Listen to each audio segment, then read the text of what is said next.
আসসালামু আলাইকুম। আমার বলার কিছু নেই, দোয়া করবেন আপনি এই মাদ্রাসার জন্য। আমি কিন্তু বহু পরিশ্রম করেছি এই মাদ্রাসার জন্য, বহু লাঞ্ছনা সহ্য করেছি, বহু লোকের কাছে অপরাধ হয়েছি। আপনারা আমার এই মাদ্রাসার জন্য দোয়া করবেন, আমি যেন মৃত্যুর পরেও এই মাদ্রাসা থেকে দোয়া পেতে পারি। এইটা আমাকে আমি শেষ করছি। আলহামদুলিল্লাহ। এ পর্যায়ে আমাদের সামনে একটু অনুভূতি এবং দোয়া আবেদন করব জামতলা মাদ্রাসার সুযোগ্য মুহতামিম আমাদের ওস্তাদ জনাব মাওলানা রেজাউল করিম সাহেবের কাছে।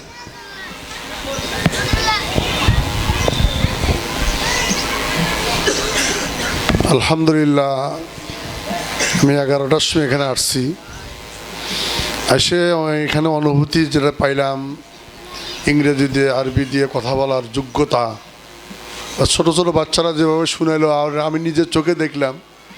আমি একটা বড় মাদ্রাসার দাওরা হাদিস মাদ্রাসার মহতামিম। আমি বলি যে এই পীরগঞ্জ থানা এটা ব্যতিক্রম থানা। এখানে ইসলামী জাগরণের সৃষ্টি হয়েছে এবং এই পীরগঞ্জ থেকে সারা বাংলাদেশ ইসলামী জাগরণ সৃষ্টি হবে ইনশাআল্লাহ। আমি এই যে আমার ডক্টর ওসমান গনি সাহেব, আমাদের এই পীরগঞ্জের কৃতি সন্তান, উনি তিলে তিলে হাঁটে হেঁটে মদিনা ভার্সিটিতে এবং মক্কা ভার্সিটিতে পড়ে এসে তার অনুভূতি একটা জাগছে যে কিভাবে মানুষকে আরবি শিক্ষায় শিক্ষিত করা যায়। সেই হিসাবে 2000 সালে এই প্রতিষ্ঠিত মাদ্রাসা, আমাদের জামতলা মাদ্রাসার প্রতিষ্ঠাতা মৌলানা আবু বকর সাহেবের হাতে এই প্রতিষ্ঠানটা এই শুরু হয়েছে। আমি আজকে আমার এই জামতলা মাদ্রাসায় 27 বছর হলো আসছি, কিন্তু আজকে এই আরবিক মডেল মাদ্রাসার সমাপনী আজকের এই অনুভূতির আসে আমি অত্যন্ত খুশি হয়েছি। আজকে ছোটো ছোটো বাচ্চারা যেভাবে আরবি দিয়ে বক্তব্য দিল, ছোটো ছোটো মেয়েরা, বিশেষ করে মেয়েরা যেভাবে খুতবা বলল, যেভাবে বর্ণনা দিল, আমার মাথা হ্যাং হয়ে গেছে। আমাদের দেশ ইসলামিক দেশ হবে তারই সূচনা শুরু হয়েছে, ঠিক কিনা? সূচনা শুরু হয়েছে, ইসলামিক দেশ হবে, ইসলামী সিফাসালাত তৈরি হবে, পুরুষের মধ্যে মহিলাদের মধ্যে ইসলামী সিফাসালাত সৃষ্টি হবে। তারই নমুনা আজকে পীরগঞ্জ শুরু হয়েছে। আজকে পীরগঞ্জে একটা ব্যতিক্রম, পীরগঞ্জে 62টা হাফিজিয়া মাদ্রাসা আছে, অনেক নুরানি একাডেমি আছে, পীরগঞ্জে একটা দাওরা হাদিস মাদ্রাসা আছে। এটি আমাদের পীরগঞ্জের গর্ব, ঠিক কিনা? এই জন্য আমি কথা লম্বা করব না। আমি আজকে নিজে আনন্দিত।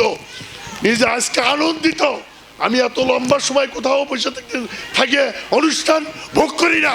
আজকে মেয়েদের আরবি বক্তব্য শুনে, ছেলেদের আরবি বক্তব্য শুনে, আমার হাফেজ শহীদুল, আমার ছাত্র, ওর ছেলে আজকে আরবি ইংরেজিতে যেভাবে বক্তব্য দিল, আমার মনে এই দেশের একজন এমপি, একজন মন্ত্রী এইভাবে বক্তব্য দিতে পারবে না, ঠিক কিনা? অনেক এমপি মন্ত্রীর বক্তব্য দেওয়ার অধিকার এরকম নাই, তারা বলতে পারে না।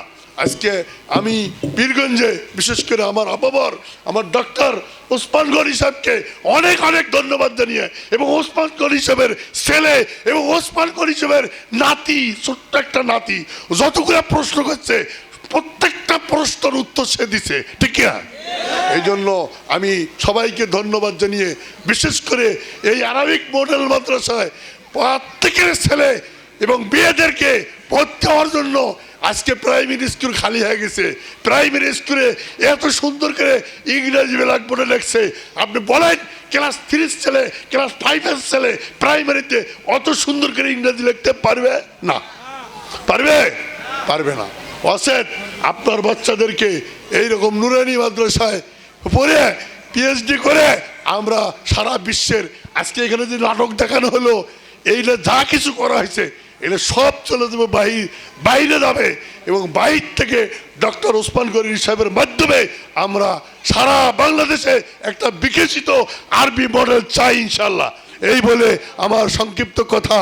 এবং যে সমস্ত মেয়েরা এখানে আরবিতে বক্তব্য দিল, যে সমস্ত মেয়েরা এখানে ইংরেজিতে বক্তব্য দিল, এবং যে সমস্ত ছোটো ছোটো বাচ্চারা প্রদর্শনী দেখালো, আমি অত্যন্ত খুশি।